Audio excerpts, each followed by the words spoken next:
Pakistani real reaction. तो कैसे हैं आप सब? उम्मीद है आप सब बढ़िया होंगे और मजे में होंगे। मेरा नाम है मुदस्सिर, मैं मुबश्शिर। सो गाइस, आज की वीडियो काफी ज्यादा कमाल की होने लगी है। तो यार, इंडियन कार पूरी दुनिया में इस टाइम अपना मतलब लोहा मनवा रही हैं। तो उसी से आज की वीडियो है। वीडियो का टाइटल है why Australian and south African love Mahindra, most selling pickup in Australia and south Africa.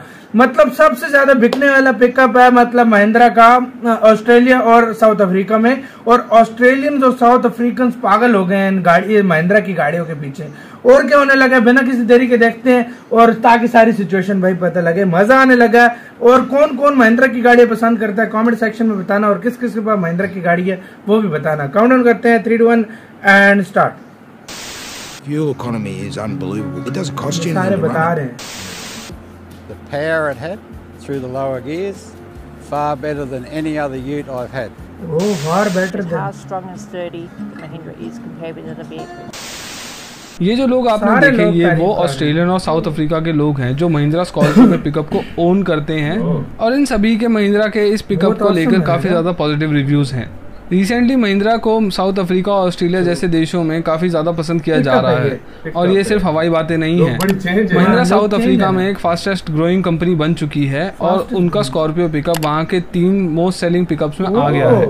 और अभी तक जितने भी बाहर के रिव्यू वीडियोस मैंने देखे हैं या रिव्यूज को मैंने पढ़ा है, मुझे ऑलमोस्ट सारे ही रिव्यूज पॉजिटिव दिखाई दिए हैं। पर ऐसे क्यों है कि इतने सारे पिकअप्स ऑप्शन होने के बाद भी साउथ अफ्रीका के लोग महिंद्रा को चूज कर रहे हैं ओवर देम? हम इस वीडियो में हर उस बात के बारे में जानेंगे जिसकी वजह से महिंद्रा साउथ अफ्रीका में फेम गेन कर रहा है। पर उससे पहले हम ये जानेंगे कि वो कौन कौन से देश हैं जहाँ पर महिंद्रा अपनी इस गाड़ियों को बेच रहे हैं। इसके अलावा ये जानेंगे कि कैसे इनके इंजन इतने ज़्यादा रिलायबल होते हैं कि अमेरिकन, जापानीज और चाइनीज कार कंपनीज को पछाड़ कर ये तीसरी पोजीशन पे आ चुके हैं। वो सारी बातें भी जानेंगे, जैसे महिंद्रा की सॉलिड बिल्ड क्वालिटी, बहुत ही अच्छी माइलेज और उनके पिकअप की आधी प्राइसिंग बाकी पिकअप्स के मुकाबले कैसे उनके फेवर में काम कर रही है वहाँ पर। वीडियो में ये भी पता रहेगा कि कैसे इंडियंस के अपनी कंपनी को सपोर्ट करने की वजह से महिंद्रा ऑफशोर्स बहुत ही ज़्यादा मजबूत होते जा रहे हैं। और एंड में ये भी बताऊंगा कि महिंद्रा की ये साउथ अफ्रीकन मार्केट को ग्रैब करने का तरीका टोयोटा के 80s में अमेरिकन मार्केट को ग्रैब करने के तरीके से कितना ज़्यादा मिलता जुलता है। तो सबसे पहले जानते हैं कि महिंद्रा इंडिया के बाहर कौन कौन से देशों में अपनी गाड़ियों को बेच रहे हैं।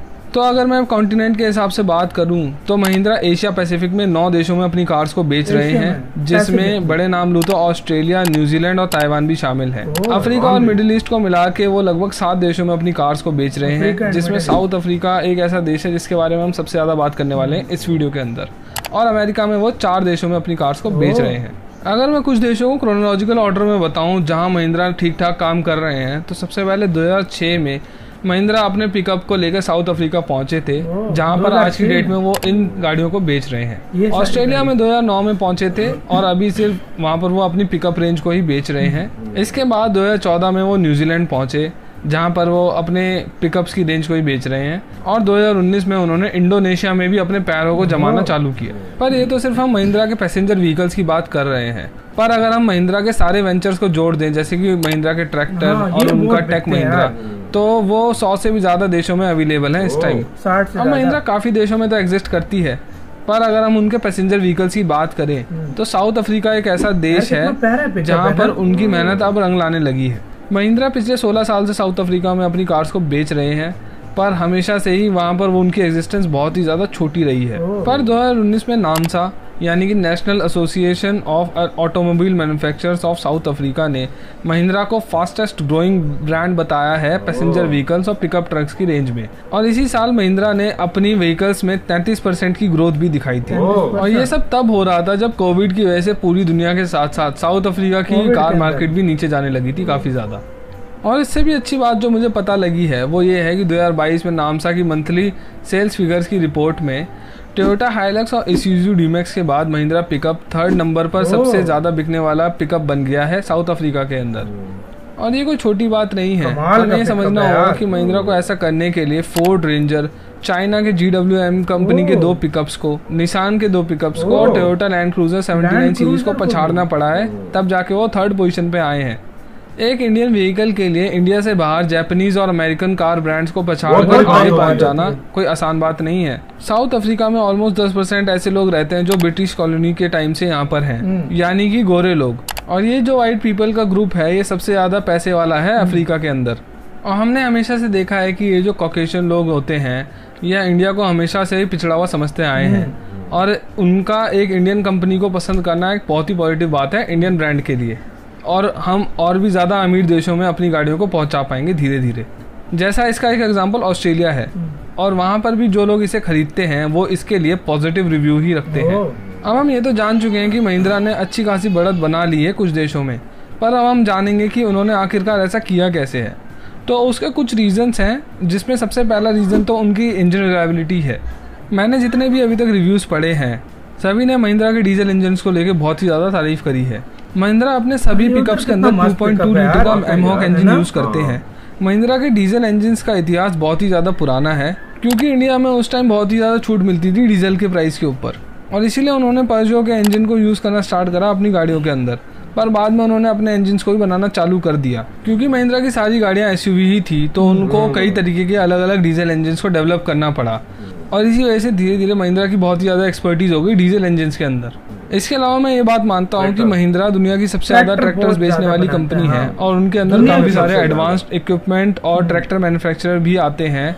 इस बात की वजह से उनके इंजन की रिलायबिलिटी में काफ़ी ज़्यादा फ़र्क पड़ता है, क्योंकि सारे ही ट्रैक्टर मैन्युफैक्चरर डीजल इंजन को ही डेवलप करते हैं। जैसे महिंद्रा के पास मित्सुबिशी एग्रीकल्चर मशीनरी के 33% स्टेक है, और ये ब्रांड जो है वो काफ़ी एडवांस इक्विपमेंट और ट्रैक्टर इंजन और ट्रैक्टर को बनाने के लिए जाना जाता है। ये एक जापानीज कंपनी है, और ये मित्सुबिशी हैवी इंडस्ट्रीज के अंदर आती है, जो कि एक 100 साल से भी ज़्यादा पुरानी कंपनी है। और फिर इनके इंजन की रिलायबिलिटी तो वैसे ही अच्छी होनी है, जिसका फ़ायदा शायद महिंद्रा को भी मिलता हो। इंडियन मैन्युफैक्चरर्स हमेशा से ही सॉलिड बिल्ड वाली गाड़ियाँ बनाते आए हैं, और हमने रिसेंटली देखा है कि इनकी गाड़ियाँ अब एनकैप में भी बहुत ही ज़्यादा अच्छा स्कोर कर रही हैं। और ये बात स्कॉर्पियो के साथ भी है। इंडिया के अलावा अफ्रीका में पिकअप्स बहुत सारे कामों में लिए जाते हैं। जैसे केप टाउन में अगर हम बात करें तो वो ज़्यादातर लाइफस्टाइल व्हीकल की तरह यूज़ होते हैं, पर रूरल एरिया में वो काफ़ी ज़्यादा लोड उठाने के लिए या ट्रेलर्स को भी पुल करने के लिए यूज़ होते हैं। महिंद्रा के पिकअप्स बहुत ही ज़्यादा मजबूत हैं। इनकी बॉडी पे जो स्टील यूज होती है वो काफ़ी ज़्यादा मजबूत है, और इनकी चैसी भी बहुत ज़्यादा मजबूत है, और ये बातें इस गाड़ी के वेट में भी काफ़ी ज़्यादा रिफ्लेक्ट करती हैं। महिंद्रा के इस पिकअप का ग्रॉस वेट 2050 किलोग्राम है। वहीं इससे 2 गुना ज़्यादा महंगी टोयोटा हाइलक्स, जिसकी डायमेंशन भी ज़्यादा है और इसका इंजन भी बड़ा है, इसका कर्व वेट सिर्फ 1850 किलोग्राम ही है। और महिंद्रा की टोइंग कैपेसिटी भी 2500 किलोग्राम है, और हाइलक्स की कैपेसिटी इससे थोड़ी सी ही ज़्यादा है, जबकि महिंद्रा पिकअप का टॉर्क 150 Nm ही कम है टोयोटा हाइलक्स से। महिंद्रा पिकअप के ग्रोथ का तीसरा सबसे बड़ा कारण है इसकी प्राइसिंग। महिंद्रा ने इंडियन मार्केट में जो सीखा है वो अब दुनिया में इसे इम्प्लीमेंट कर रहे हैं। साउथ अफ्रीकन करेंसी के हिसाब से अगर देखा जाए तो महिंद्रा का ये पिकअप 18 लाख का पड़ता है, अगर हम टॉप से एक नीचे मॉडल की बात करें तो। वहीं हाइलक्स सेम कॉन्फ़िगरेशन में 38 लाख का पड़ता है, यानी कि लगभग 2 गुना ही है इसके प्राइस का। प्राइस के अलावा महिंद्रा पिकअप की माइलेज भी अपने कंपटीशन में सबसे ज़्यादा अच्छी है। महिंद्रा की साउथ अफ्रीका में कामयाबी का एक बहुत बड़ा कारण हम इंडियंस का महिंद्रा की गाड़ियों को पसंद करना भी है। बाकी किसी भी ब्रांड के मुकाबले महिंद्रा के लिए अपने बिजनेस को किसी भी देश में सेटअप करना काफ़ी ज़्यादा मुश्किल है।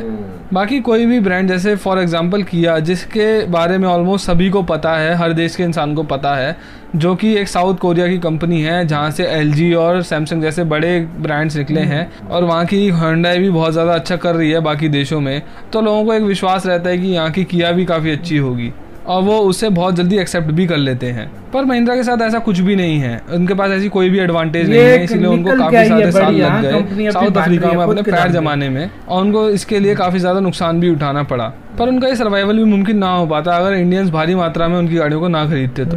इसी के साथ हुई गाइस ये वीडियो खत्म। ओरिजिनल वीडियो का लिंक मिल जाएगा आप लोगों को डिस्क्रिप्शन में।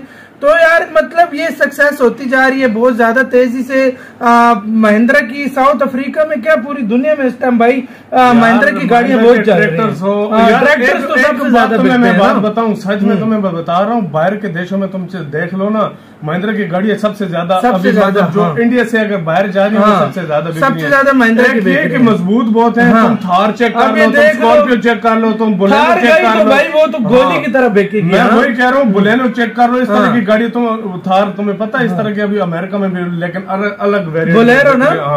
और ये मुख्तलिफ गाड़ियां जो उधर जाकर बिकती है, स्कॉर्पियो का भी पिकअप है और बोलेरो का भी पिकअप है, लेकिन वेट देख लो, बहुत प्यारा था।